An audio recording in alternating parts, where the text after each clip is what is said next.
Animal Farm, Chapter 4. By the late summer, the news of what had happened on Animal Farm had spread across half the county. Every day, Snowball and Napoleon sent out flights of pigeons whose instructions were to mingle with the animals on neighboring farms, tell them the story of the rebellion, and teach them the tune of Beast of England. Most of this time Mr. Jones had spent sitting in the tap room of the Red Lion at Willingdon, complaining to anyone who would listen of the monstrous injustice he had suffered in being turned out of his property by a pack of good-for-nothing animals. The other farmers sympathized in principle, but they did not at first give him much help. At heart, each of them was secretly wondering whether he could not somehow turn Jones's misfortune to his own advantage. It was lucky that the owners of the two farms which adjoined Animal Farm were on permanently bad terms. One of them, which was named Foxwood, was a large, neglected, old-fashioned farm, much overgrown by woodland, with all its pastures worn out and its hedges in a disgraceful condition. Its owner, Mr. Pilkington, was an easy-going gentleman farmer who spent most of his time in fishing or hunting according to the season. The other farm, which was called Pinchfield, was smaller and better kept. Its owner was a Mr. Frederick, a tough, shrewd man, perpetually involved in lawsuits, and with a name for driving hard bargains. These two disliked each other so much that it was difficult for them to come to any agreement, even in defense of their own interest. Nevertheless, they were both thoroughly frightened by the rebellion on Animal Farm, and very anxious to prevent their own animals from learning too much about it.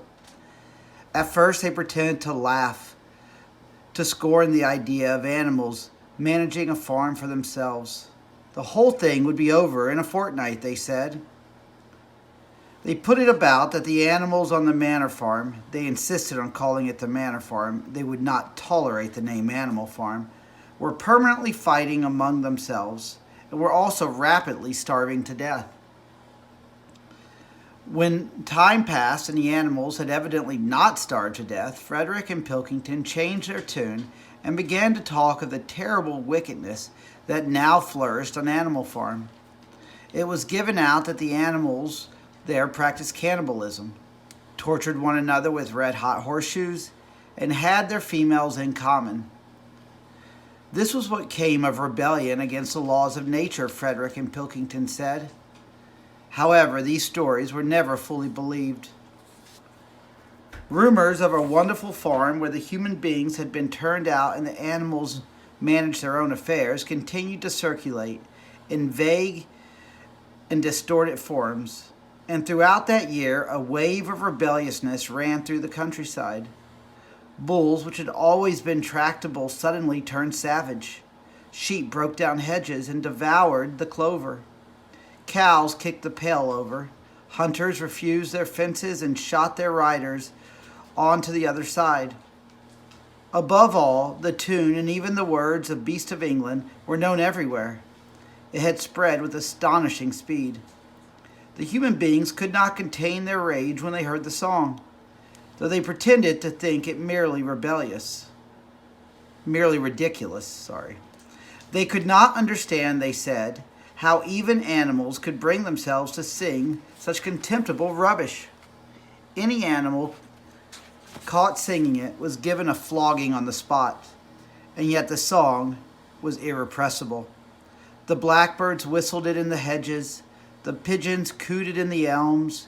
It got into the din of the smithies and the tune of the church bells.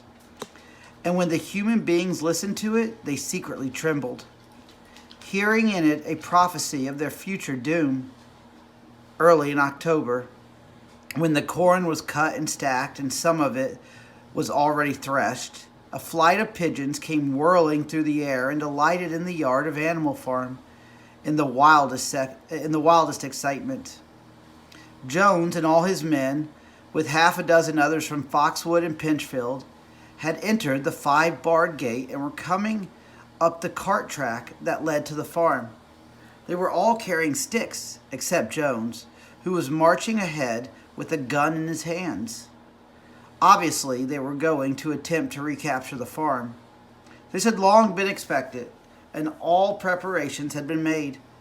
Snowball had studied an old book of Julius Caesar's campaigns, which he had found in the farmhouse, was in charge of the defensive operations. He gave his orders quickly, and in a couple of minutes, every animal was at his post. As the human beings approached the farm building, Snowball launched his first attack. All the pigeons, to the number of 35, flew to and fro over the men's heads and muted upon them from midair. And while the men were dealing with this, the geese, who had been hiding behind the hedge, rushed out and pecked viciously at the calves of their legs. However, this was only a light skirmishing maneuver intended to create a little disorder. The men easily drove the geese off with their sticks. Snowball now launched his second line of attack.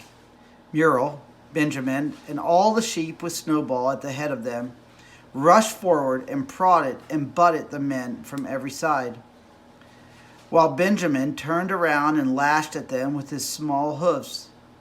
But once again the men with their sticks and their hobnailed boots were too strong for them. And suddenly, at a squeal from Snowball, which was the signal for retreat, all the animals turned and fled through the gateway into the yard. The men gave a shout of triumph. They saw, as they imagined, their enemies in flight, and they rushed after them in disorder. This was just what Snowball had intended. As soon as they were well inside the yard, the 3 horses, the 3 cows, and the rest of the pigs, who had been lying in ambush in the cowshed, suddenly emerged in the rear, cutting them off. Snowball now gave the signal for the charge.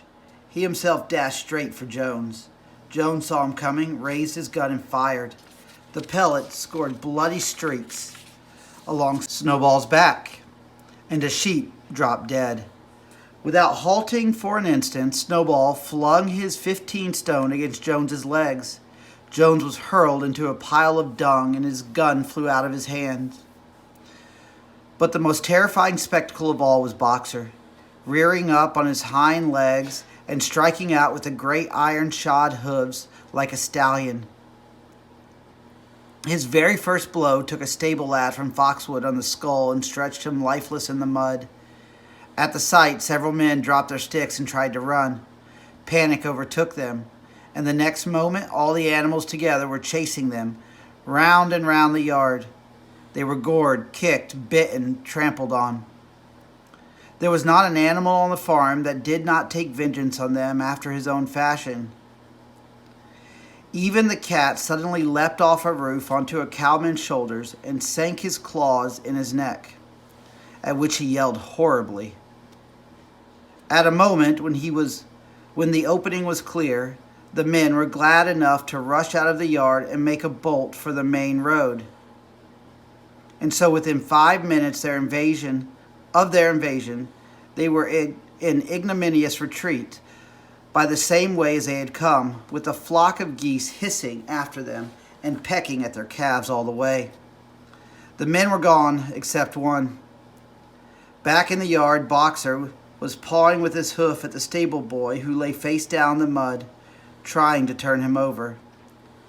The boy did not stir. "He is dead," said Boxer sorrowfully.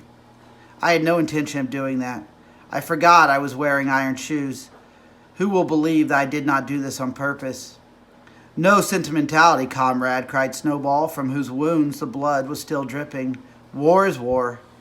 The only good human being is a dead one." "I have no wish to take life, not even human life," repeated Boxer, and his eyes were full of tears. "Where is Molly?" exclaimed somebody.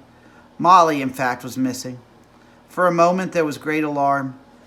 It was feared that the men might have harmed her in some way or even carried her off with them. In the end, however, she was found hiding in her stall, with her head buried among the hay in the manger. She had taken to flight as soon as the gun went off, and when the others came back from looking for her, it was to find that the stable lad, who in fact was only stunned, had recovered and made off. The animals had now reassembled in the wildest excitement, each recounting his own exploits in the battle at the top of his voice. An impromptu celebration of the victory was held immediately. The flag was run up and Beast of England was sung a number of times. Then the sheep who had been killed was given a solemn funeral, a hawthorn bush being planted on her grave. At the gravesite, Snowball made a little speech, emphasizing the need for all animals to be ready to die for Animal Farm if need be. The animals decided unanimously to create a military decoration, Animal Hero First Class, which was conferred there and then on Snowball and Boxer. It consisted of a brass medal. They were really some old horse brasses, which had been found in the harness room, to be worn on Sundays and holidays. There was also Animal Hero Second Class, which was conferred posthumously on the dead sheep. There was much discussion as to what the battle should be called. In the end, it was named the Battle of the Cowshed, since that was where the ambush had been sprung. Mr. Jones's gun had been found lying in the mud, and it was known that there was a supply of cartridges in the farmhouse. It was decided to set the gun up at the foot of the flagstaff like a piece of artillery and to fire it twice a year. Once on October the 12th, the anniversary of the Battle of Cowshed, and once on Midsummer Day, the anniversary of the rebellion.